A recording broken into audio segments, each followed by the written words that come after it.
Who are Jews? Today we know them as followers of a religion, the religion of Judaism. But Jews never called themselves that. In ancient times, they called themselves Israelites. Not Israelis, Israelites.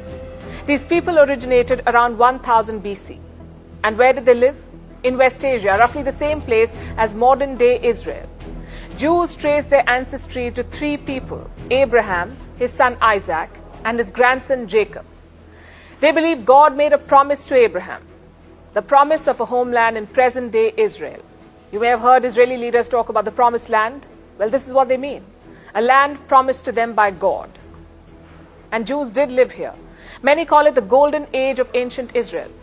Two kings ruled over the Jews: King David, who founded Jerusalem, and King Solomon, who built the first great temple. Now, the obvious question is this: why did the Jews leave? Because of multiple invasions.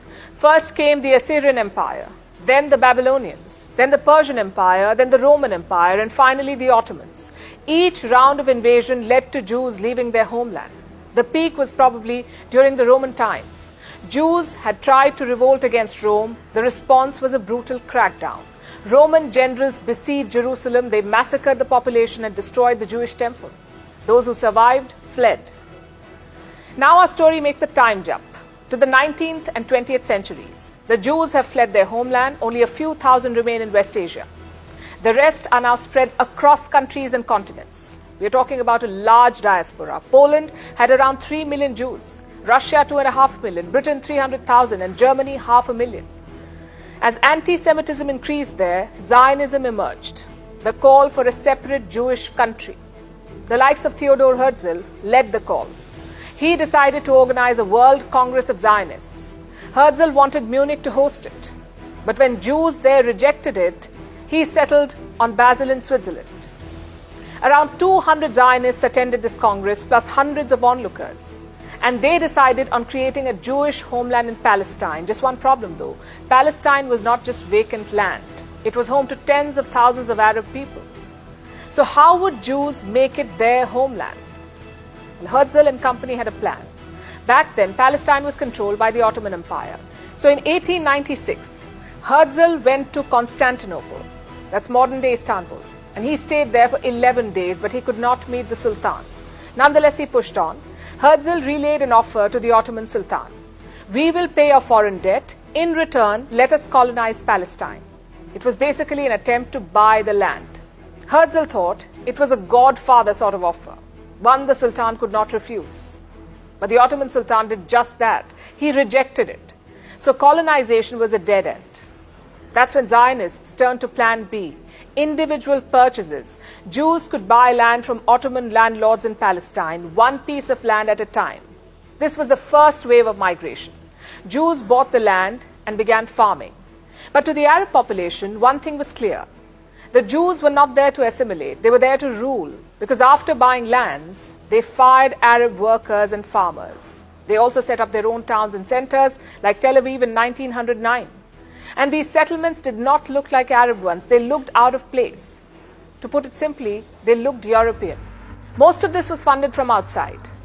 Jews had done well for themselves in America and Europe, like the Rothschild family, arguably the most powerful European banking dynasty.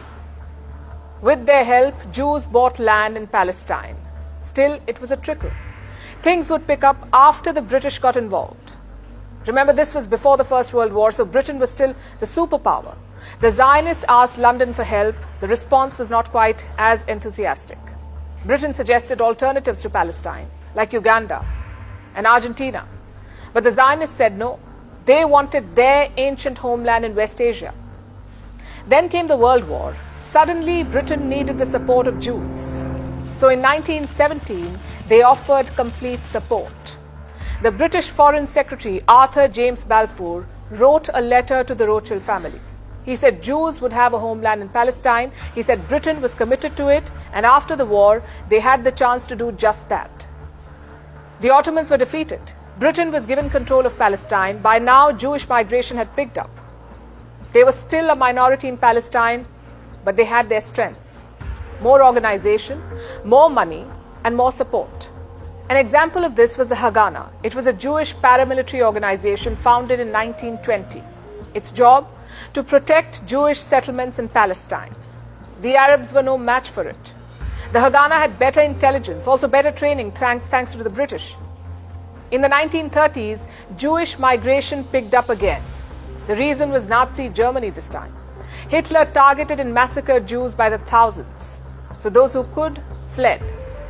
As the Jewish population exploded, Palestinians revolted. Jewish settlements and trains were attacked. So the British did what they do best. They said, let's partition. A Jewish state for the Jews, an Arab state for the Palestinians. But the Arab side rejected this. Much like today, their leadership was divided. So even when the proposals were favorable, they could not capitalize. And this back and forth continued through the Second World War. And soon Britain was fed up. They were financially and politically drained. So what did they do? Well, they packed up and left. They told the United Nations, it is now your problem. So the UN came up with a plan. And listen to this closely. The Jewish state would get 55% of Palestine, including the Negev desert. This state would have 500,000 Jews and 400,000 Arabs, so a Jewish majority. The Arab state would get 44% of this land. And this state would have around 10,000 Jews. Its areas would include the West Bank and Gaza. I know the math does not add up. 55 plus 44 is 99. So what happened to the remaining 1%? Well, that was Jerusalem. The city would be controlled by an international regime, basically the United Nations. Palestinians rejected the plan. But the Jews said, okay, we are now independent.